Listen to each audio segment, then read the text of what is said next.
Speaking of music, can you tell us the iconic story of the intro and that feel to Rock with You with Michael Jackson? Just like you go through the process, like your creative process, and how that whole moment. Yeah, I detail it quite heavily in the book, King of the Yeah. Groove. But these are times when I was very fortunate during the whole off the wall period to play on every song on that record, and Quincy cast me with other rhythm sections during that record, but I was the mainstay. So when we got to Rock with You recording week, he cast the my band Rufus, which is Bobby Watson on bass, Hawk Walensky, and David Williams, and like we were playing and we were in Westlake B, and there was no magic, and we had learned a song from Rod Temperton, and but Michael wasn't singing live, so we didn't have any of that spurt. But we all knew it, and take one. Hey, let's do another take. Okay, take two is things are getting a little bit better, but there's no magic, and not even coming from me.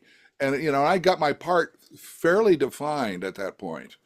And take three, and all of a sudden I see Quincy and Rod get up and come out and come and stand right by me, and I'm like, well, they're obviously picking on me because I'm the catalyst that has to spurn these, to kick these other guys' asses. And Quincy just looks at me and he goes, JR, can you come up with a fill that the whole world will forever identify with? And I'm just like looking at him like, sure. And I can see the rest of the guys going like this, like really, and Rod's puffing on his Marlboros, and it's kind of like it was kind of like that scene in Trading Places with Eddie Murphy goes to jail, and that one brother's going yeah, and I was like Rod Temperton's that guy, and I'm like okay Quincy, okay, so they go back into the studio, and I didn't have one iota what I was going to do. Yeah. So I just entrusted in myself. I mean, I wasn't praying to the Lord because if He hadn't given it to me already by now, it would have been way too late. Right. So I'm just like I prayed within my. I didn't pray. I set a thing to myself as like, all right, you get these 8 clicks, and the next one was when the fill came, and it came, and then everybody started playing really well, and almost like Bobby Watson's bass part. If you guys want to go check it out, listen to what he plays on that song. It's some of the most melodic bass playing with groove I've ever heard in my life. So I don't Wow. know how it happened, but Quincy's words were, not intimidating, but rewarding. Yeah. So how old were you at that time? When I that? was just 25. Oh wow. Okay. Okay. And, Uh, and how do you so when you're in those situations, because I'm sure that was one song, but in general, I'm sure people are like, all right, we trust you, John. Figure this out. Like you hear the music, you're already who you are. How do you kind of get ready for those moments? Because I guess, like you said, if you're not ready by then, so how did you kind of prepare yourself?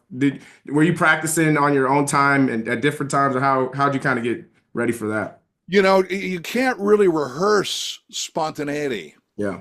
So one thing I learned about, just being a very young musician and then going through all these educational programs I went through, and I first went to music college when I was a freshman in junior high to Northwest Missouri State, and then I started going to Illinois State and all these other things, and it was, I guess you prepare yourself for the unknown, Okay.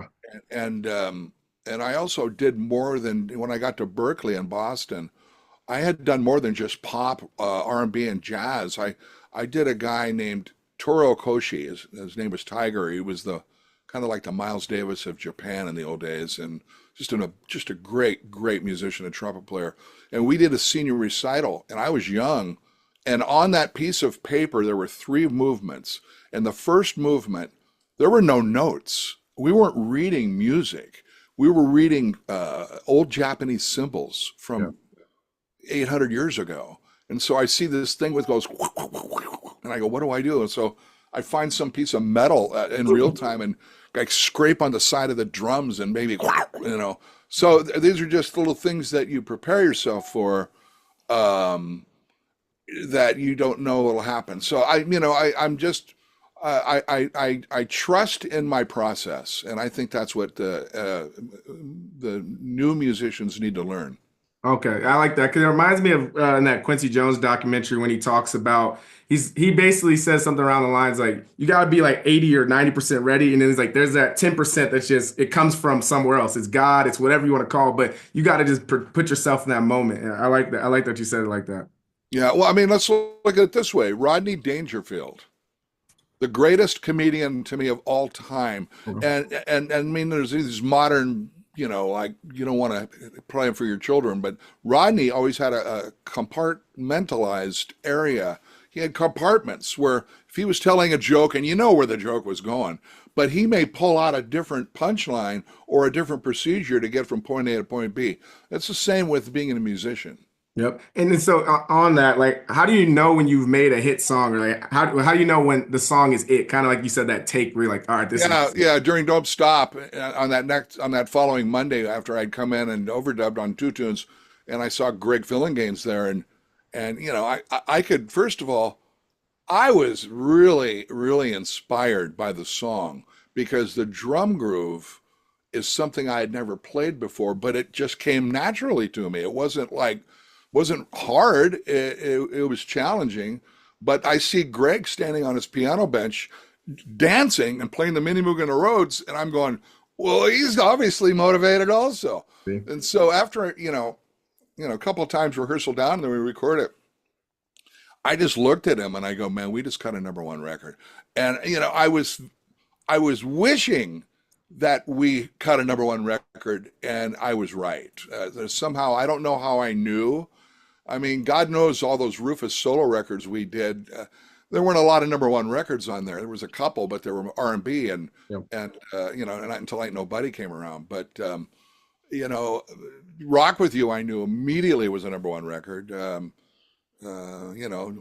Diana, Missing You, and Higher Love, and Change the World. I mean, you just kind of know. Yeah. If you enjoyed that clip, make sure you head over to www.bookumapp.com to download our app so you can connect with your favorite bookish content creators, start conversations, and start your own book club.